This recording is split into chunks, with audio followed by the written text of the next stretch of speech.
네, 안녕하십니까 토마토 시청자 여러분. 자, 오늘도 투자의 신에서 저 유세벽 전문가 그리고 김영호 전문가가 오늘 시장을 좀 브리핑을 해드리고 도움이 되고자 이 자리에 나왔습니다. 자, 최근에 지금 FOMC 결과를 나타내고 이런 의견들이 많습니다. 일단 물가 상승을 잡기 위한 노력은 계속된다. 그리고 파월의 그런 매파적인 발언이 계속해서 이어질 거다라는 예상이 거의 지배적으로 지금 나타나고 있는데요. 결국에는 이 물가 잡기를 하기 위한 그런 시장은 계속해서 이어질 거다. 즉 경기 침체로 가기 위한 그런 과정에 있다라고 저는 보고 있는데 유세벽 전문가님의 생각은 또 어떨지 모르겠습니다. 최근에 또 전쟁까지 이슈가 있는데 네. 유세벽 전문가님 오늘장 한 줄평 부탁드리겠습니다. 한 줄로 표현하기가 참으로 애매한데 그래도 FOMC 회의 결과에 따른 이런 충격들 그리고 러시아 전쟁에 따른 이런 우려들을 증시가 이제 받아내고 있다. 좀 흡수 소화 중이다라고 말씀을 좀 드리고 싶습니다. 먼저 이제 글로벌적인 흐름들을 좀 봐야 될 것 같은데 아무래도 이제 파월의 입에서 굉장히 매파적인 발언들이 나오고 있고 점도표가 생각보다 높게 나오고 있다라는 점이 아무래도 시장에 좀 큰 충격을 주고 있는 모습을 보여주고 있습니다. 이제 일본 같은 경우에도 이제 대규모 금융 완화 정책을 유지를 발표한다라고 하면서 니케이 지수가 일부 낙폭을 축소를 하긴 했지만 결국에는 밀렸습니다. 그리고 우리나라도 이렇게 환율 방어를 하고 있는데 이 중국 같은 경우에 위안화가 굉장히 약세 흐름을 보여주고 있어요. 그러면서 이제 대형 지수들이 하락을 하고 있고 홍콩 항생 지수는 이 18,000포인트를 지금 무너뜨렸습니다. 한번 장중에. 그러면서 11년 만에 최저치를 경신을 했는데 픽테크랑 그리고 전기차 등 기술주 중심들이 다들 매물 출회를 됐다라는 점, 이런 점들이 아무래도 하방 압력을 키워가고 있고 우리나라 증시 그럼에도 잘 버텨주지 않았나라고 생각을 합니다. 이제 근데 개별 종목마다 대형주들이 정말 힘을 좀 많이 못 써주는 모습들을 보여줬는데 그 중에서도 그럼에도 2차 전지 관련주들은 어느 정도 선방을 해주는 흐름들을 보여줬고, 그리고 이제 방산 관련해서 이제 끝난 것 아닌가라고 했지만 다시금 이 우크라이나 전쟁이 좀 다시금 재점화가 되면서 크게 올라와주는 모습들을 보여주고 있습니다. 그리고 태양광이라던가 풍력, 이쪽 신재생 에너지 쪽은 지속적으로 주목을 받고 있고, 저는 오늘 이 사료 관련주들이 너무나 급등하는 모습들을 보고서 다시 시작되는 것인가? 라고 생각을 했던 게 이제 그 음식료 업종들이 한번 크게 시세를 보여줄 때가 온 것인가? 라고 생각을 했습니다. 과거 백으로 돌아갔었을 때 2013년, 15년 이때쯤에 이 가격 인상에 따른 그런 기저효과들이 나타났었던 음식료 업종들, 사료 같은 종목들 같은 경우에는 먼저 움직였다가 그 후에 후속 주자로 이 음식료 업종들이 갔었는데, 이와 관련해서는 제가 미니 강의 시간에 더 이렇게 첨부해서 말씀을 드리도록 하고요. 어쨌든 오늘 이제 흡수하는 과정이지 않았나라고 보고 있고, 앞으로의 방향성에 대해서는 또 이제 CPI 발표 이런 것들을 또 보면서 확인하면서 인플레가 잡혀가는지 이런 것들에 초점을 두고서 시장을 대응해야 되지 않을까라고 보고 있습니다. 네, 김영호 전문가님은 오늘 하루 어떻게 보셨나요? 네, 시장이 정말 쉽지가 않습니다. 최근에 이제 FOMC 결과가 나오고 나서 더 쉽지 않은 부분들을 확인을 했는데, 물가는 뭐 잡힌다고는 하는데, 그 물가를 잡기 위한 과정에 있음에는, 확실하다라는 생각을 여전히 하고 있습니다. 그래서, 이런 이 국제 정세, 특히 이제 러시아 우크라이나 전쟁이 다시 새로운 국면에 들어설 수도 있다는 그런 판단이 쓰면서 특히 러시아에 대한 그런 행동들이 지금 심상치가 않은 부분들을 보이고 있습니다. 그래서 저는 오늘 한 줄평을 긴장감이 흐르는 국제 정세, 그리고 반면에 또 흘러내리는 이런 국내 증시라고 말씀을 드리고 싶은데요. 지금 시장 상황, 글로벌 매크로 환경 자체가 정말 좋지 않은 상황입니다. 국제 정세에서는 러시아 우크라이나가 전쟁을 위한 그런 다시 한번 그런 핵 얘기까지 나오면서 그런 부분들이 위험 요소로 다가가고 있고, 지금 FOMC에 따른 그런 물가 상승률이 다시 한번 또 올라가려는 그런 움직임, 특히나 원자재 가격이 전혀 잡히지 않는 그런 모습을 보여주고 있는데, 특히나 이 엔화 웨이브 같은 경우도 오늘 저녁 5시 정도에 일본이 드디어 엔화 웨이브를 결정을 했습니다. 다른 글로벌 증시와는 반대로 지금 초저금리를 계속 유지하는 엔화의 부분이었는데, 그런 부분에서 좀 위기감을 느꼈는지 지금 1998년 이후로 처음으로 엔화를 매입하는 그런 모습을 보여주고 있었습니다. 아무래도 주변에 아시아 증시에 우리가 영향을 많이 받는 터이기 때문에 지금 미국의 강달러 강달러 증시에 따라서 그런 부분들이 외국인들의 그런 순매수세를 조금 부담스럽게 하고 있고, 거기다가 이제 외환까지 지금 떨어지다 보니까 그런 부분들이 아무래도 우리나라에게는 좀 악영향이 미치지 않을까라는 걱정이 드는데, 반대로 이런 시장 속에서도 G2 갈등, 즉 미국과 중국의 갈등이 계속해서 이어지고 있죠. 그 안에서 수혜주들, 특히 IRA 관련한 그런 관련 법안들에 관련한 수혜주들은 계속해서 시장에서 좀 강하게 나타나고 있습니다. 오늘 특히 2차 전지는 그나마 선방을 하는 모습이었는데, 저는 이런 시장에서는 그런 관련 수혜주들을 우리가 그나마 포트에 담아볼 만하다라는 말씀을 드리고 싶습니다. 자, 그러면 지금까지 저의 오늘 한 줄 평을 말씀드렸고요. 자, 지금부터는 저희가 종목 분석을 도와드릴 텐데요. 참여 방법 안내를 해드리도록 하겠습니다.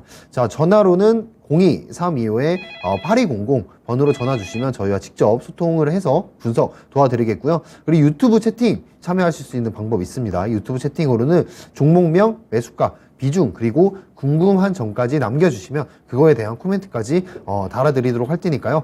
많은 참여 부탁드리겠습니다.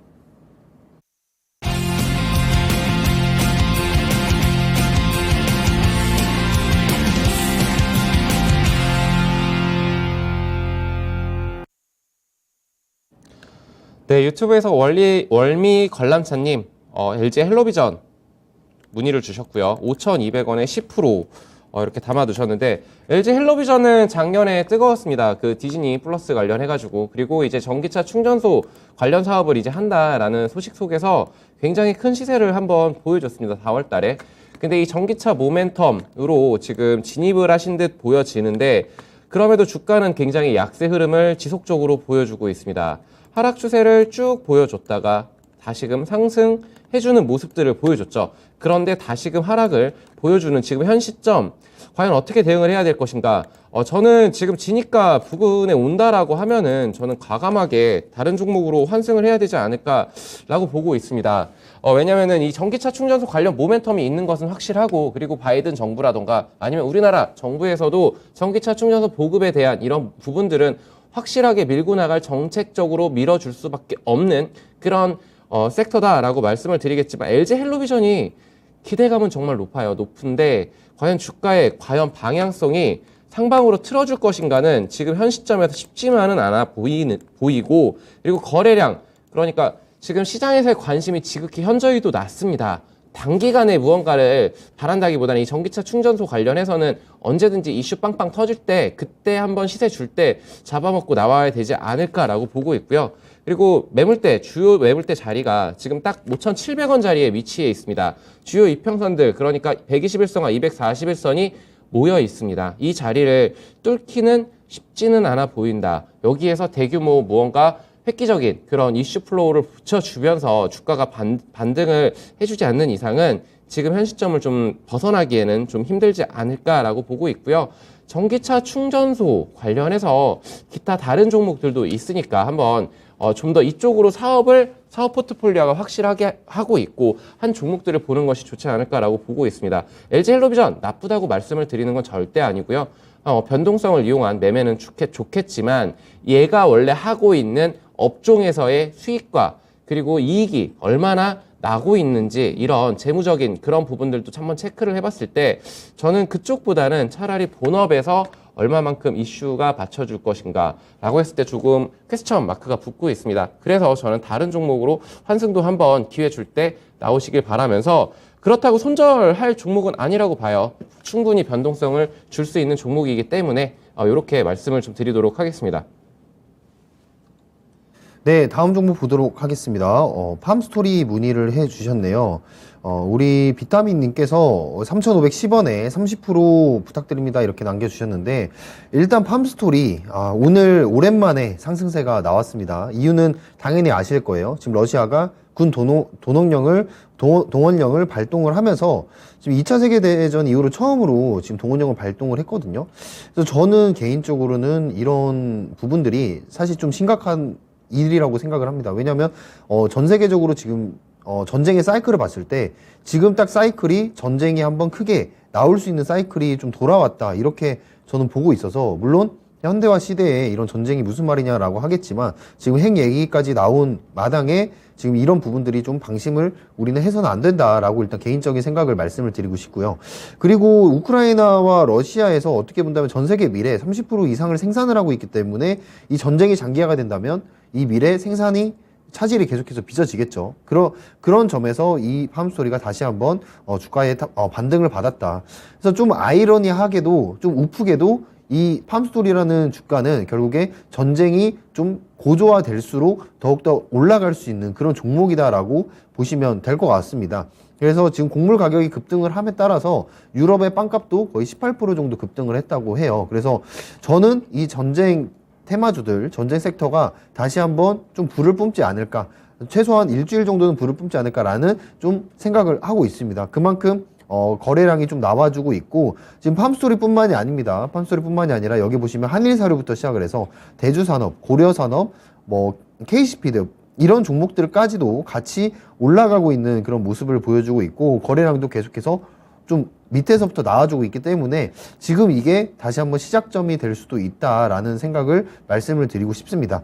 하지만 이 기업의 펀더멘탈, 물론 기업의 실적도 이번에 나쁘지 않게 나왔습니다. 2분기 실적이 197억 정도 영업이익이 나오면서 이 정도면 나쁘지 않은 실적 아닌가라고 생각이 들 정도로 테마적인 성격보다는 뭔가 펀더멘탈을 다시 찾아가고 있다라는 생각이 드는데, 결국에는 이 팜스토리는 테마적인 성격이 굉장히 강하다라는 점, 그 점을 유의하시고 그 부분에 대해서 뉴스플로우로 좀 따라가시는 게 중요하다고 생각을 합니다. 즉 러시아와 우크라이나 정세 상황이 가장 중요한 키포인트다라고 말씀드리고 싶고, 사실 저는 3,510원까지 올라갈 수 있을까라고 한다면 잘 모르겠습니다. 왜냐하면 지금 앞으로의 전쟁 상황이 어떻게 일어날지를 모르는 상황이기 때문에 여기까지는 갈지는 모르겠지만 저는 조금씩 비중을 덜어 가시면 어떨까라는 말씀을 조심스럽게 드리고 싶습니다. 왜냐하면 비중이 워낙 크시고, 만약에 여기서 러시아 우크라이나 전쟁이 한 번의 그런 단발적인 악재로 끝나고 다시 좀 잠잠해진다면 이 팜스토리 주가는 좀 더 흘러내릴 수 있는 가능성이 있기 때문입니다. 자, 그리고 차트적으로 보더라도 지금 여기 3,500원 라인에 이 변곡점, 앞에 있었던 변곡점이 하나가 있어요. 그래서 여기서 저항을 받을 수 있는 확률이 높기 때문에 만약에 평단가까지 오신다 한다면 저는 팜스토리라는 주식에서는 100% 물량을 회수하시는 게 어떨까, 혹은 조그만 비중을 놔두고 약수익으로 나오시는 게 어떨까라는 점을 강력 추천드리면서 팜스토리 마무리 해보도록 하겠습니다. 네, 꿈꽃도님, 그 매수문의 유튜브에서 한국가스공사 이렇게 주셨는데, 최근에 좀 밀리고는 있지만 이 가스 가격 관련해서도, 그리고 지금 전기 가격하고 가스 가격 올린다, 당연히 올릴 수밖에 없겠죠. LNG선 뭐 이런 거 들어오면서. 자, 근데 저 해외 이익 모멘텀이 상당히 좋습니다. 지금 호주 쪽에서 이제 해외 사업들이 굉장히 호조를 보여주고 있고, 그래서 좀 긍정적인데 지금 지수의 하락 속에서 좀 밀리지 않았나라고 보고 있습니다. 한국가스공사 전통적으로 배당을 많이 주는 종목으로도 알 수가 있겠죠. 근데 지금 현 시점 저는 매수 타점으로는 나쁘지 않아 보인다라고 말씀을 드릴게요. 그 이유는 왜? 이 볼린저 하단 라인을 찍고서 지금 살짝 돌리는 모습을 보여주고 있어요. 그렇기 때문에 지금 현 시점에서 이렇게 볼린저 하단 라인들을 찍고 반등을 줄 때 기간적인 횡보를 좀 보여줄 수는 있겠지만, 그 다음에 추세가 다시 사이클을 돌려서 상방으로 틀어주는 이런 흐름들을 보여줄 수 있는 확률이 높기 때문에 저는 지금 현 35,000원 지금 부분은 크게 부담스럽지 않은 자리라고는 보여집니다. 다만 이 종목 같은 경우 크게 뭐 밀린다 안 밀린다 이거를 단언하기 어렵지만 큰 사이클 상으로 지금 상승 추세를 어느 정도 이어가는 모습들을 보여주고 있는데 4만원 선에서의 이 저항대가 좀 강력하지 않을까라고 생각을 하고 있고요. 이 배당이 한 7% 정도 주죠. 근데 이 실적 3분기를 봤었을 때 3분기 실적을 잠깐 보도록 하겠습니다. 시장 가이던스만큼 예상치만큼 나와줄 것이냐, 이 부분 관련해서 지금 분기 매출로 보게 됐었을 때 영업이익이 마진이 그렇게 좋지만은 않습니다. 2분기 때는 상당히 괜찮게 나왔어요. 괜찮게 나왔다? 작년 분기 대비해가지고 500억 올렸던 이 영업이익이 2,800억 이렇게 좀 크게 개선이 되고, 1분기 같은 경우에 워낙 좋았습니다. 근데 3분기, 4분기, 그러니까 4분기가 좀 더 좋다. 미리 선반영 되는 이런 부분들도 있겠지만, 지금 이와 관련해서 저는 실적 모멘텀 보다는 해외 수주 모멘텀과 그리고 거기에 따른 이익, 스프레드 이런 마진들이 좀 개선이 될 때 저는 주가가 더욱 활력받지 않을까라고 하고 있고요. 지금 만약에 진입하신다라고 하신다라고 하면은 저는 반대 의견은 별로 드리고 싶진 않고 4만 원까지 바라보면서 차분하게 좀 수익을 챙겨줄 수 있는 종목. 단 3만 5천 원을 이탈한다라면은 또 장기간 또 힘든 시간을 보내야 될 수 있기에 한 달에서 세 달 정도의 운용 시간을 가지고 보면 좋지 않을까라고 말씀을 드리겠습니다. 네, 다음 종목 보도록 하겠습니다. 세아메카닉스입니다. 우리 망둥이님께서 추매도 되는지 진단 부탁드린다고 말씀을 해주셨는데 7,455원에 20% 비중을 매수를 하셨네요. 자, 우선 세아메카닉스가 최근에 포르쉐 관련주로 엮였다라는 거는 아실 거라고 전 생각을 합니다. 지금 포르쉐의 공기 제어 밸브를 공급한다는 사실이 좀 부각이 되면서 세아메카닉스는 좀 바닥권을 찍고 다시 한번 반등이 나오고 있는 모습을 보여주고 있습니다. 자, 포르쉐는 지금 29일에 독일에서 상장이 예정이 되어 있고요. 지금 22일이기 때문에 한 일주일 정도 남았는데 저는 기대감에 한 번쯤은 올라갈 수 있는 섹터이다, 테마이다 라고 저는 생각을 하고 있습니다. 근데 사실 세아메카닉스가 포르쉐 관련해서 거래량이 그렇게 많이 나오진 않았어요. 자, 그 이후로는 세아메카닉스는 뭔가 포르쉐 관련주라기보다는 저는 LG 엔솔 관련해서 더 모멘텀이 크다고 생각을 하는데, 이 LG 엔솔의 어떻게 본다면 전기자동차용 배터리 부품을 공급을 하고 있는 부분들이 있기 때문에 LG 엔솔이 이 공장 증설 관련한 이슈가 있었을 때도 굉장히 또 높게 올라갔던 그런 이력이 있습니다. 그래서 LG엔솔과 경쟁사라고 할 수 있는 CATL이 공장을 오히려 철회할 때도 같은 반사익으로 올라갔던 그런 이력이 있고요. 그만큼 세아메카닉스는 2차 전지 쪽에 비중을 좀 더 둬야 되지 않을까라고 생각을 하는데, 어쨌든 기대감이 있다면 기대감이 시장이 남아있다면 그래도 세아메카닉스에게는 좋은 재료일 것이다. 바로 포르쉐가 좋은 재료일 것이다 라고 생각은 합니다. 그리고 추가 매수를 문의를 해주셨는데 지금 7,455원 그렇게 높지 않은 평단가거든요. 그래서 저는 추가 매수를 권유를 해드리진 않고요. 지금 비중이 시장의 그런 환경에 비해서 좀 높다라고, 한 종목이 좀 높게 편성되어 있다라고 생각을 합니다. 그래서 만약에 혹시나 이 포르쉐의 기대감이 이 주가에 반영이 되지 못하고 차익 실현 매물이 좀 강하게 나와버린다면 이 세아메카닉스는 좀 더 기다려야 될 수 있는 시간이 들 수 있기 때문에 저는 추가 매수는 조금 고려를 좀 안 하셨으면 좋겠다라고 말씀을 드리고 싶고요. 그만큼 약간 양날의 검 같은 그런 재료라고 말씀을 드립니다. 그래서 어찌됐든 이 LG 에너지 솔루션과의 그런 2차 전지 배터리, 즉 엔드플레이트라는 부품을 개발을 하면서 여기서 가장 큰 모멘텀이 나오기 때문에 앞으로의 이런 공장 증설이라든지 이쪽으로 좀 더 재료에 무게를 두고 보시는 게 더 좋을 것이라고 말씀을 드리고 싶습니다. 저는 2차 전지 쪽은 하반기에도 여전히 방어주로 저는 역할을 할 수 있을 거다라고 생각을 하고 있기 때문에 이 세아메카닉스의 주가는 그렇게 크게 저는 걱정을 안 하는 편이고요. 그리고 7,455원 정도 지금 매수가 평단가를 지금 형성하고 계신데, 저는 여기 지금 매물대 8,000원 라인에서부터는 좀 비중을 덜어 가시는 게 어떨까라는 말씀을 드리고 싶습니다. 그리고 29일 전후로 해서 한번 후가 아닌 전으로 해서 기대감 때문에 한번 올라간다면 그때 살짝 비중을 덜어 가시고 좀 가져가 보시는 게 어떨까라는 말씀 드리고 싶습니다. 그래서 종합적으로 말씀드리면 2차 전지 쪽 테마 세아메카닉스 시가총액이 또 작기 때문에 좀 빠르게 움직일 수 있다. 빠르게 대응을 하셔야 되고 빠른 수익을 보시고 나오시는 것을 저 추천드리는데 그 라인을 8,000원으로 설정해드리고 마무리하도록 하겠습니다. 네, 유튜브에서 그래그래님 모나미 3,500원 5% 담으셨고요. 그 에나 매입 수혜주라서 이렇게 매입을 하신 것 같습니다. 4,000원에 못 팔았는데 내일은 팔 수 있나? 글쎄요. 내일 지금 이 종목 같은 경우는 뭐 워낙에 애국주로 불리면서 상당히 일본 불매 운동 이런 거에 굉장히 테마성으로 강하게 치고 올라왔었던 끼가 있는 종목이죠. 얘는 뭐 실적, 영업이익률 3% 정도밖에 안 됩니다. 3에서 5% 정도 기업 본연의 가치보다는 테마성으로 봐야 되는 종목이라고 말씀을 드리고 싶고, 지금 현재 거래량이 이렇게 무섭게 터지는 그런 시점들이 한 번씩은 줍니다. 한 번씩은 주는데 이렇게 크게 시세가 나올 것인가?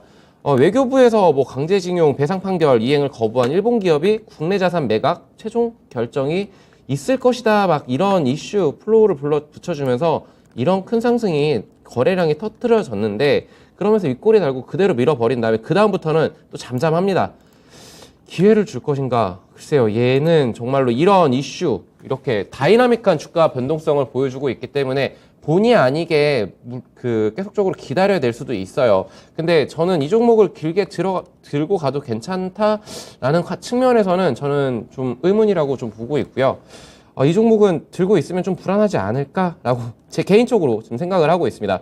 그래서 만약에 이 쌍바닥 자리, 이 단기적인 쌍바닥 자리를 이탈을 했었을 때 3,200원 라인, 지금 이 부분도 조금 언더슈팅이라고 볼 수 있겠지만 너무나 이 급등에 따른 급락 그리고 밀어버리는 이런 주가 흐름들 봤었을 때 저는 기회를 주면은 무조건 탈출을 해야 되고 요번 주 내로 뭔가의 움직임, 글쎄 요거는 솔직히 단언하기가 어려울 것 같습니다만 저는 지니까 부근 온다라면은 가차없이 좀 보내버리면 어떠실까라고 말씀을 좀 드리고 싶고요.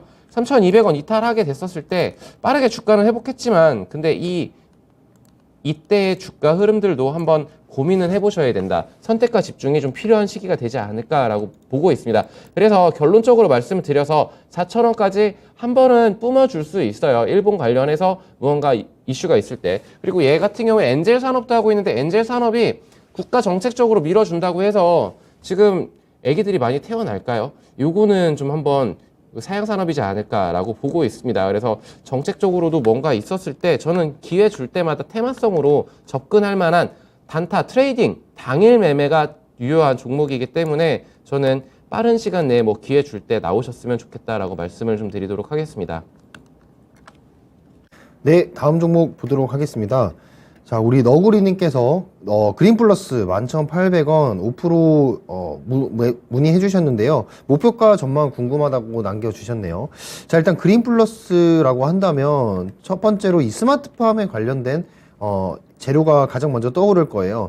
지금 첨단 온실 전문 업체인데 여기에 들어가는 이제 알루미늄 제품이라든지 아니면 온실용 자재를 납품을 하는 그런 기업입니다. 그래서 어제 같은 경우에 지금 리포트도 좀 발간이 되면서 좀 좋은 흐름을 보일 수 있는 그런 모멘텀이 나왔다라고 보고 있는데, 지금 스마트팜이라고 한다면 사실 나중에 지금 식물, 곡물 문제가 지금 시장에서 부각이 되고 있잖아요. 거기에 가장 직접적인 해결책으로서 작용을 할 수 있는 그런 종목이라고 생각을 합니다. 근데 그게 사실상 시장에서 그렇게 부각은 되고 있지는 않습니다.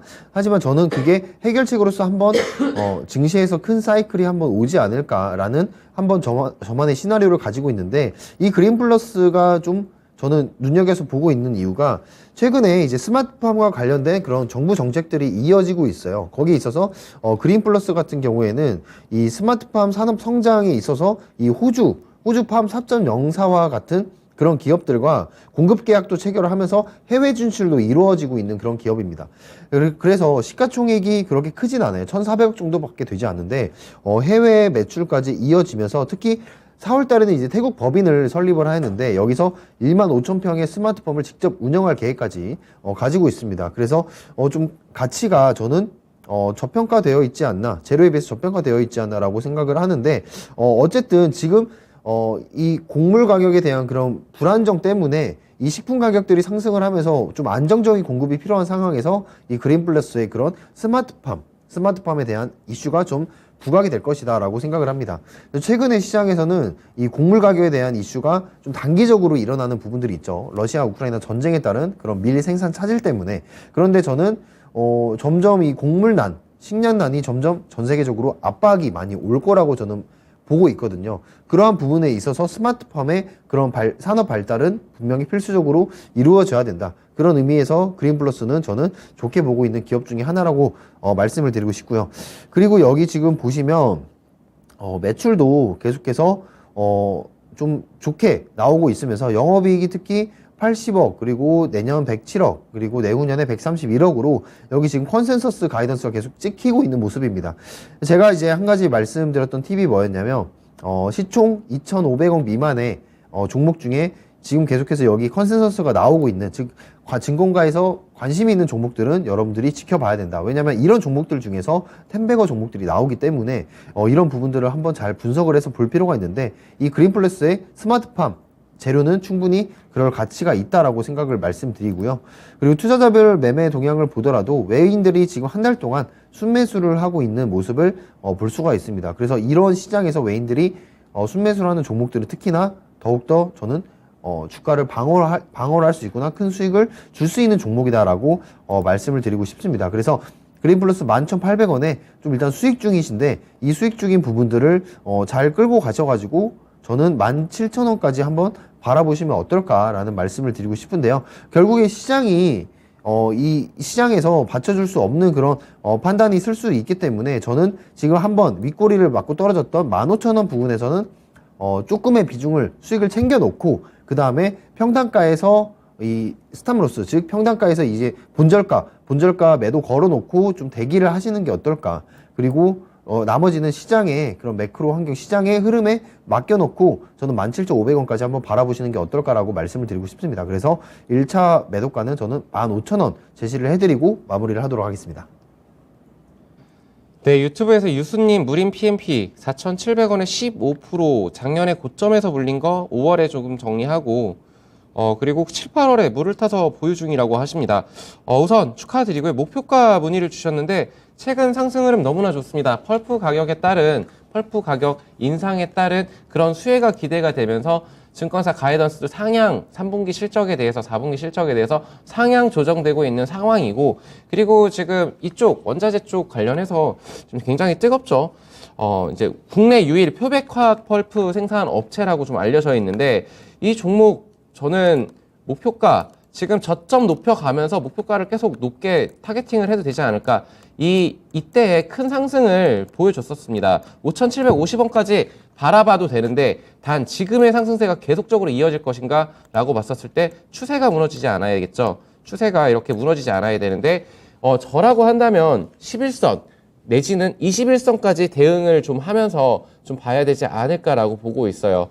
이 종목 지금 재물을 보게 되더라도 가이던스에서 크게 좀 상향시키는 이런 모습들을 보여주고 있고 점점 좋아집니다. 3분기, 4분기 실적이 더 좋아지고 매출이랑 영업이익 또한 이렇게 크게 올라와주는 모습들, 이익률이 10%에 가깝게 치고 올라간다. 여기에 지금 큰 의미를 둬야 되는데, 근데 그렇다고 해서 주가라는 것이 계속 올라가지는 않습니다. 그래서 저라고 한다면 11선이나 21선 기준점을 잡고 물 타는 시점도 제가 시청하시는 시청자님, 유수님 잘 보신 것 같아요. 딱 정확하게 잡아야 될 때 추가 매수를 잘 들어가셨습니다. 여기서 추가 매수가 들어갔죠.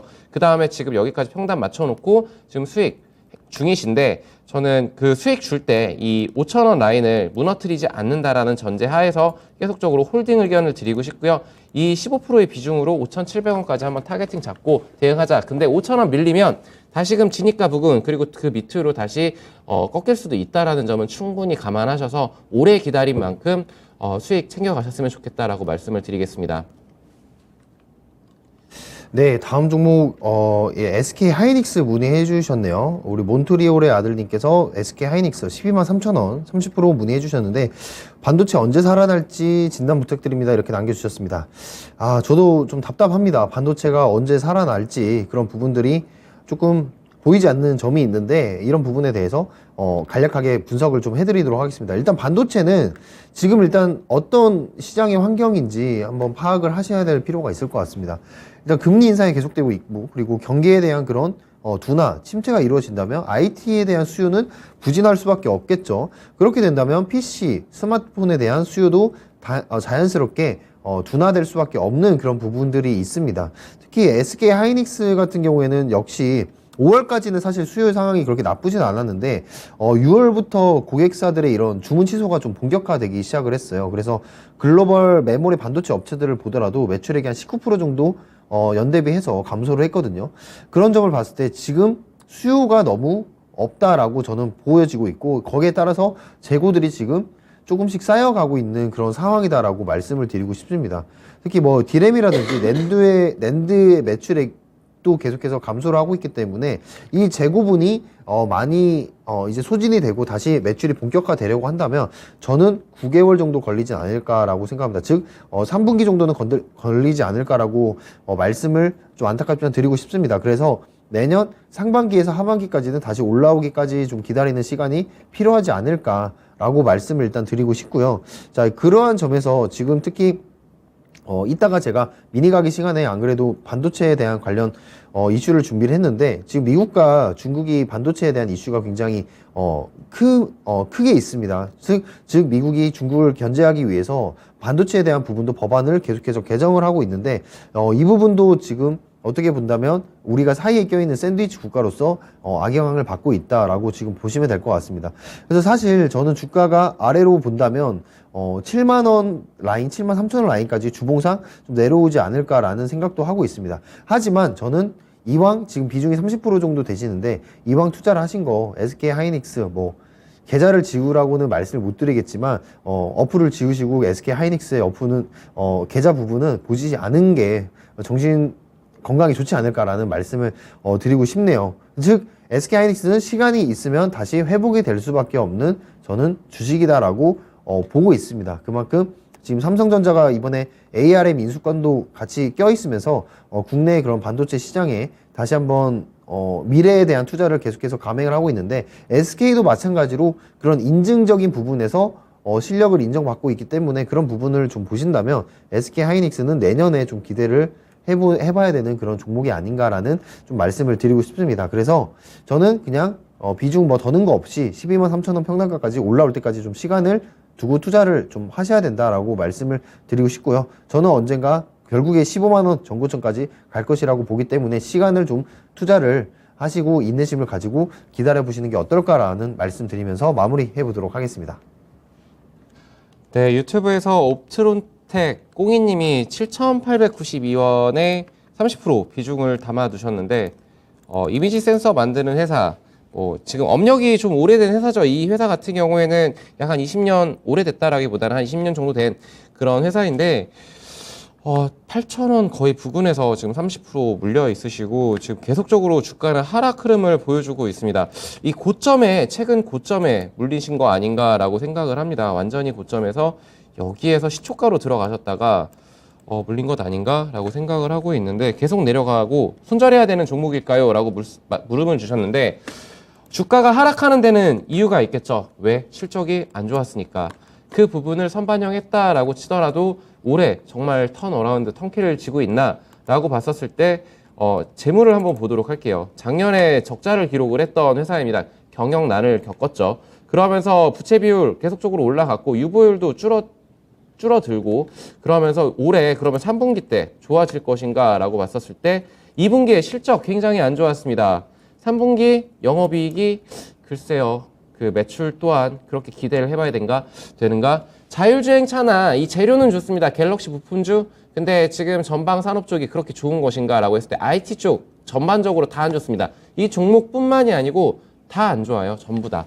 전부 다라기보다는 네, 어느 정도 대부분 정말 괜찮은 뭐 LG 이노텍이라던가 이런 종목들 빼고는 솔직하게 그렇게 힘을 많이 못 써주고 있고, 소부장 이렇게 작은 종목들의 경우에는 더욱더 탄력이 없지 않나라고 보고 있습니다. 그럼에도 이슈성으로, 테마성으로 이렇게 움직일 수는 있겠지만, 지금 쉽지만은 않은 상황으로 보여지고, 그렇다라고 이거를 손절을 지금 현 시점에 해야 될 것인가 라고 했었을 때, 좀 더 뜯어봐야겠지만, 저는 지금 추가 매수 의견도 드리고 싶지가 않고요. 30% 비중이시라서. 그래서 이렇게 거래량이 한 번씩 터트려 줄 때, 그래도 한 번씩 시장에서 관심을 받기는 합니다. 이런 식으로, 터트려 줄 때, 그 큰 상승이 나오는 그런 종목이니까, 시총이 1,000억밖에 안 되기 때문에, 일부 큰 손들이 좀 들어오면은, 움직일 수 있다라고 보고 있습니다. 그래서, 한 6,000원 정도 온다라면은 저는 일부 물량은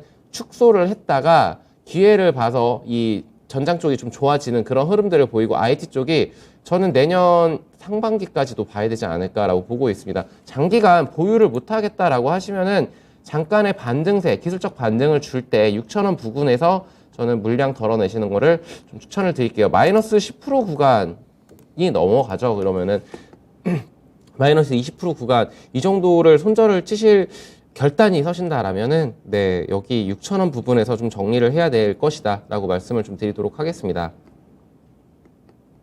네, 다음 종목 보도록 할게요. 호텔신라 문의를 해 주셨네요. 우리 수플래님께서 호텔신라 82,000원에 10% 문의해 주셨는데 전망 목표가 부탁드려요 라고 남겨주셨습니다.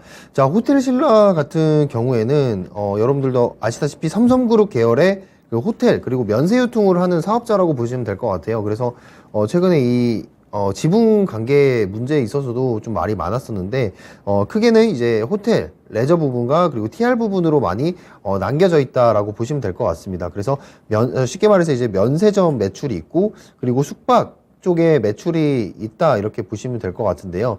특히 이제 이 최근에 리오프닝 관련해서 많은 부분들이 좀 부각이 되고 있잖아요. 그래서 호텔신라도 마찬가지로 어떻게 본다면 이 기술적인 반등 자리에서 정확하게 지금 반등이 나오고 있다 이렇게 보고 있습니다. 즉 제가 말씀드린 이 기술적인 부분, 차트적인 부분은 이런 말씀을 드리고 싶어요. 시장이 받쳐주거나 혹은 시장이 안 좋더라도 이 시장 안에서 좀 유망한 업종들이 유망한 업종들은 이 기술적 분석이 좀 잘 들어맞는다라고 보시면 되겠는데 지금 이렇게 주가가 빠지고 다시 반등이 나오는 이런 와중에 리오프닝에 관련한 그런 이슈들이 계속해서 부각이 되고 있습니다. 특히 노마스크에 대한 부분들이 많이 부각이 되고 있는데 이런 항공기의 그런 수요나 이런 관광객들의 수요가 늘어남에 따라서 이 호텔신라도 아무래도 지금 캐파가 커지고 있는 게 아닌가라는 생각이 들고 특히 면세점 같은 경우도 온라인을 이용해서 면세점 물품들을 쇼핑을 할 수 있다. 그런 뉴스 플로우도 체크를 해보시는 게 좋을 것 같습니다. 그런 점을 봤을 때 호텔신라의 매출 비중이 커질 환경이 좀 많이 만들어졌다라고 보고 있습니다. 자, 그거를 알았는지 보시면 투자자별 매매 동향을 보시더라도 기간에서 연속 며칠 동안 연속 거의 10일 동안 매수를 하고 있고 외인들도 마찬가지로 한 달 기준으로 본다면 순매수 부분 그리고 연기금도 지금 눈에 띄게 지금 계속해서 순매수를 하고 있는 그런 모습을 보여주고 있습니다. 자, 그렇다면 이 기업의 수급사항은 나쁘지 않은 편이다라는 말씀 드리고 싶고 수급적인 측면이나 아니면 시장의 환경, 산업의 환경이나 봤을 때 호텔신라는 저는 올라갈 수 있는 여력이 좀 더 남아있다라고 저는 판단을 합니다. 그래서 지금 82,000원에 지금 종목을 가지고 계신데 지금 85,000원까지는 이렇게 전고점까지는 올라갈 수 있는 여력이 있지 않을까라고 생각을 합니다. 그래서 85,000원에서 저항을 받을 수 있기 때문에 이때 한번 수익 실현을 간단하게 하고 나머지 물량을 가지고 그 다음 매물대 라인인 10만원까지 좀 가져가 보시는 게 어떨까라고 일단 말씀을 드리고 싶습니다. 아무쪼록 아무리 이제 이 리오프닝에 대한 그런 항공기 수요나 아니면 관광객 수요가 좀 늘어난다고 해도 지금 전반적인 소비에 대한 침체 구간인 건 맞습니다.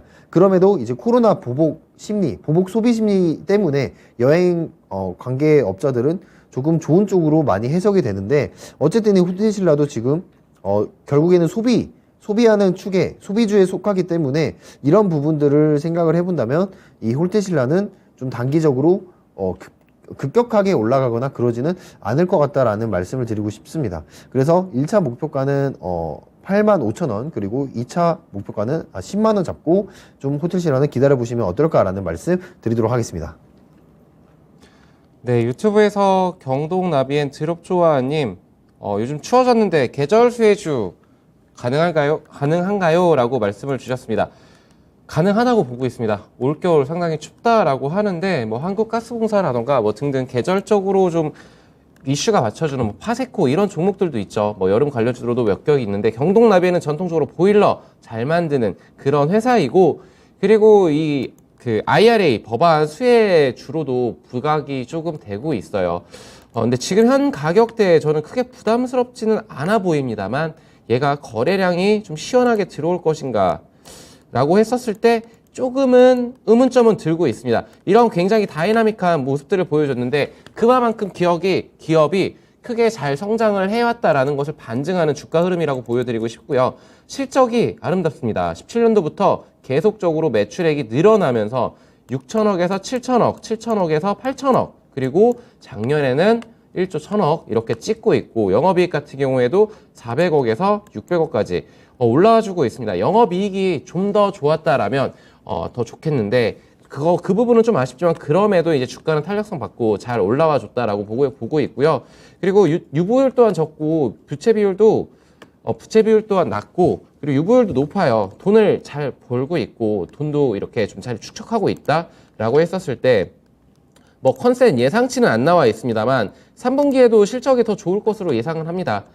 그리고 이제 그 해외에 공장들이 있는 것으로 알고 있고 제가 관심 있게 좀 요즘에 보고 있기는 하고 있어요. 근데 이 종목 관련해서 잠시만요. 수혜주 매수. 저는 지금 현 시점, 근데 시간 조정을 줄 수도 있다라고 생각을 합니다. 이렇게 차트를 확 줄여서 보게 된다라고 하면은 이 라인 35,000원 라인을 좀 기준 잡고서 대응을 해도 괜찮지 않을까. 다만 부담 요인은 차트 흐름상 지금 하락 추세예요. 하락 추세. 이 61선, 121선 이 라인들을 돌파 안착을 했었을 때 이 라인 43,000원 라인을 뚫었을 때 이때 매수 타점이 될 수 있지 않을까. 이 추세 전환에 성공을 했다라는 것이 안착을 하고 올라가는 그런 흐름들이 보여진다라면 저는 거기에서 매수 타점을 잡고 싶어요. 바닥권이라고 생각을 해서 지금 잡는다. 그리고 조금 길게 본다라고 했었을 때 저는 과거 사례들을 봤었을 때 이렇게 올라가는 적도 있겠지만 오히려 계절적 그 수혜 종목이긴 하지만 다운을 할 때도 있습니다. 물론 외부 환경 요인들도 있는데 지금 증시 환경 전반적으로는 그렇게 좋은 상황은 아니라고 생각을 합니다. 그러니까 떨어지는 칼날에 굳이 매수를 지금 현 시점 좀 생각을 해보면서 추세 전환이 확실히 됐을 때 그리고 외국인들과 기관들이 주목을 하면서 계속 순매수세가 유입이 되는 그런 종목으로 봐야 되지 않을까라고 보고 있고요. 지금 기관들은 열심히 사 모으고 있지만 지금 뭐 그렇게 의미 있는 거래량은 아니라고 생각을 합니다. 그래서 저는 저라고 한다면 이 초록색 라인 43,000원 라인을 뚫어줬었을 때 그때 한번 살펴보자라고 말씀을 드리겠습니다.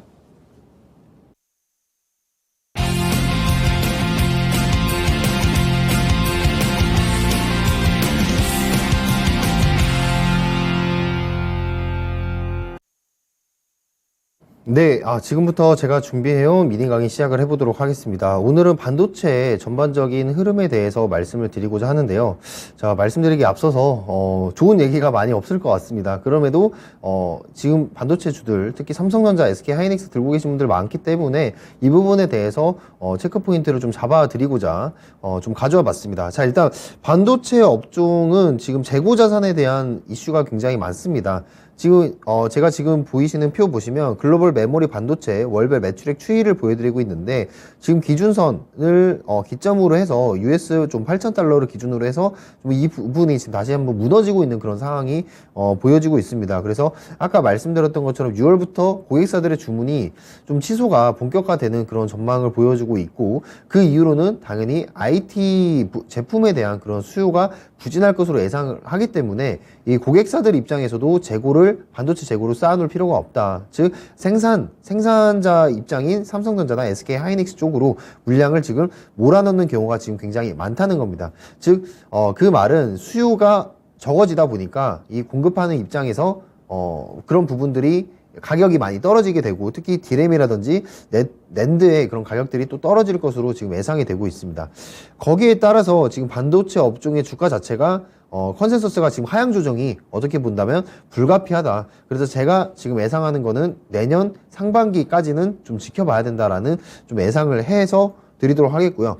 그럼에도 불구하고 지금 저는 그 안에서 당연히 삼성전자를 최고 업종으로 지금 뽑고 있는데 업황의 불확실성이 좀 함에도 불구하고 삼성전자를 지금 기대를 하는 거는 오늘 같은 경우 특히 ARM 인수에 대한 얘기가 있어요. ARM 인수라고 한다면 결국 비메모리 반도체 즉 시스템 반도체로의 게임 체인저를 우리가 진행을 하겠다라는 얘기들인데 지금 반도체 시장, 특히 파운드리 시장의 업황은 굉장히 좋지는 않지만 지금 시기 때 만약에 ARM을 인수를 해서 ARM 인수를 통해서 시스템 반도체 업체로서 다시 거듭나는 즉 선도 주자로 다시 한번 나가간다면 이 반도체 대사이클이 돌아오는 그 시점에는 삼성전자 주가는 엄청나게 폭발적으로 갈 수 있다. 저는 이렇게 생각을 하고 있습니다. 그래서 삼성전자가 지금 ARM을 인수하려는 즉 IP 자산을 90% 이상 설계를 하는 이 ARM을 인수한다는 것은 굉장히 저는 적합하다고 생각을 하고 그리고 이 ARM을 인수하는 데 있어서 어떤 가격으로 협상을 하는가가 굉장히 중요하다고 생각을 합니다.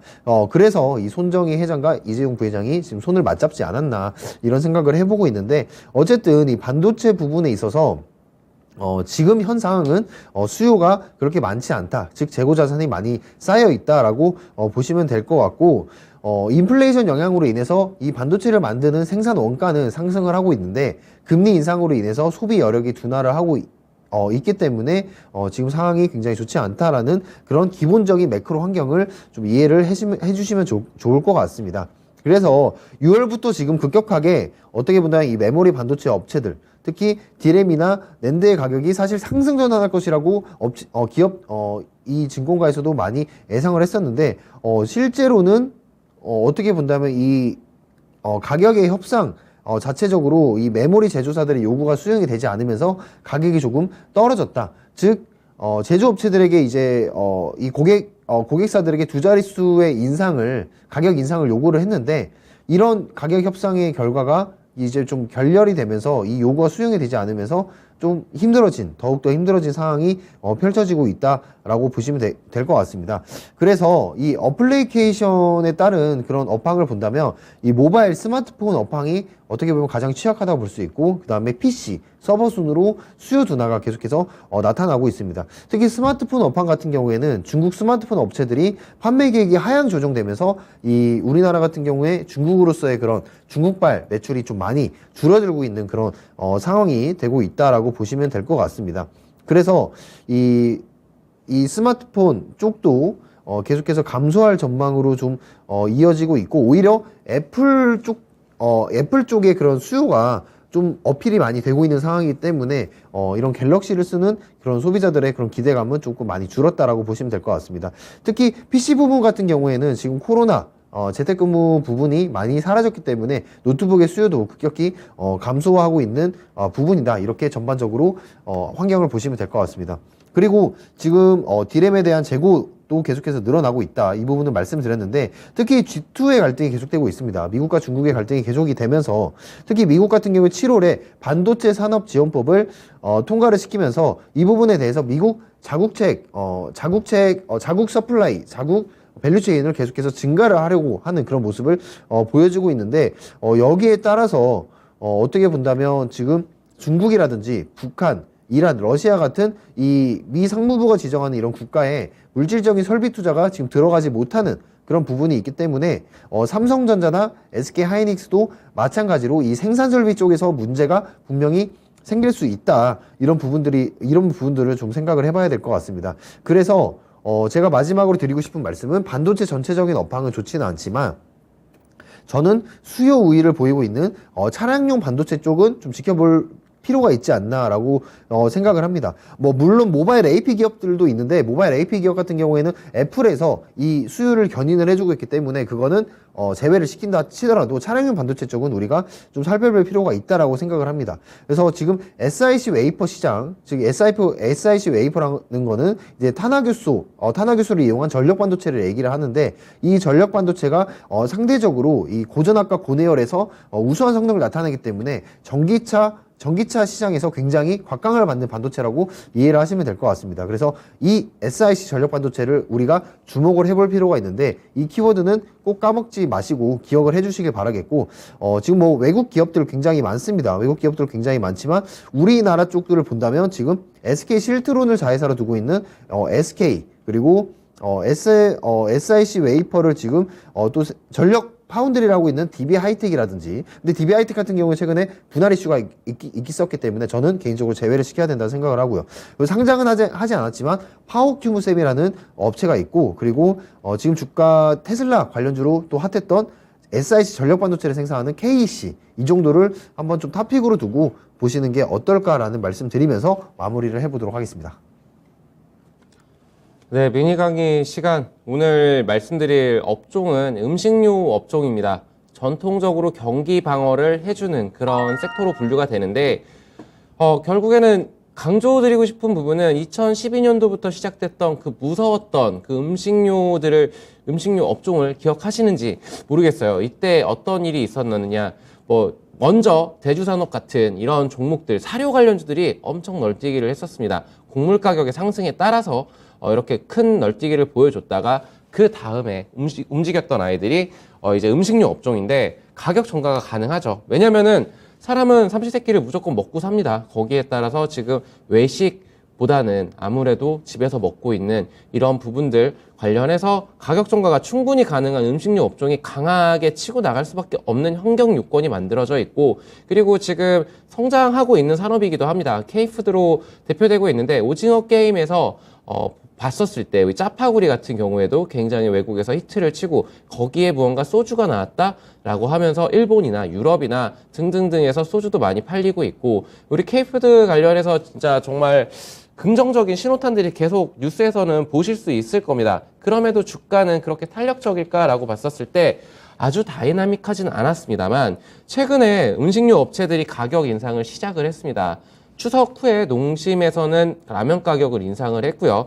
그리고 이제 작년 하반기부터 올해 초까지 점점점 이렇게 가격 인상이 이어지고 있는데, CJ제일제당 그리고 대상 같은 경우에 김치 가격이 11%, 9% 이렇게 올랐습니다. 그리고 뭐 장 같은 장류 가격들도 13% 가까이 인상을 했고, 오리온이 되게 보수적이었는데도 15% 인상을 했고, 농심 역시 라면 11%, 스낵은 5% 각각 올렸습니다.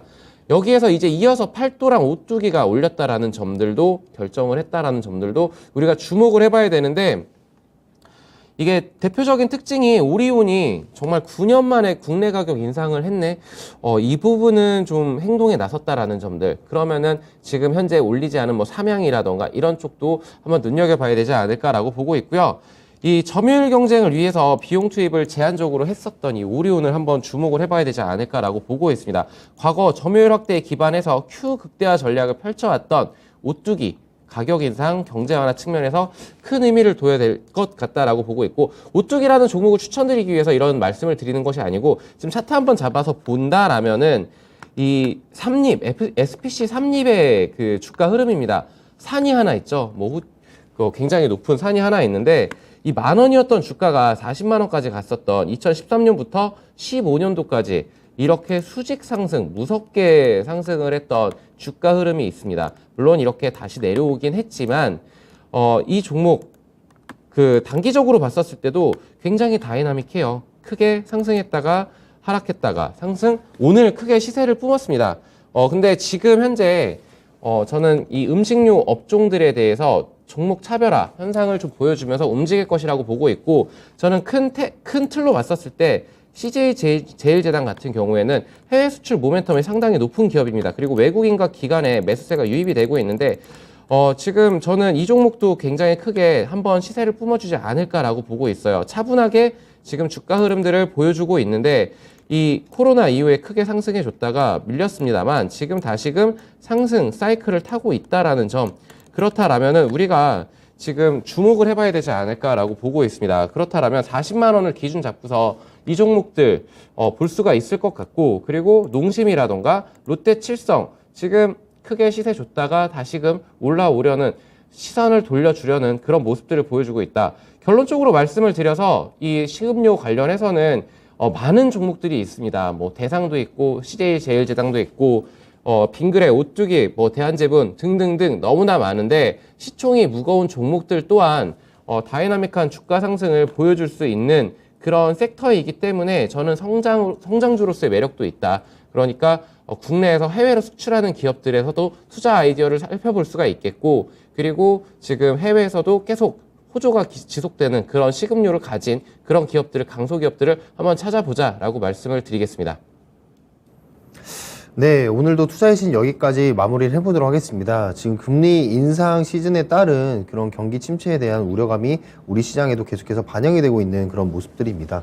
그럼에도 우리 시장에 그렇게 강세를 보이는 그런 종목들 존재를 하고 있고, 그런 이벤트들 많이 기다리고 있습니다. 특히 러시아 우크라이나 전쟁으로 인한 그런 테마주들 잠깐 비중을 살짝 해서 도전을 해보시는 게 어떨까, 이제 시작이라고 저는 생각을 하고 있고요. 그런 부분에 있어서 좀 전반적인 포트는 보수적으로 우리가 대응을 해보자라는 말씀을 드리도록 하겠습니다. 자, 그러면 2부에도 이 투자의 신은 계속되니까요. 이런 어려운 시장 같이 투자의 신과 이런 난관을 헤쳐나가시는 투자자분들 되셨으면 좋겠습니다. 이상으로 마무리하도록 하겠습니다. 감사합니다.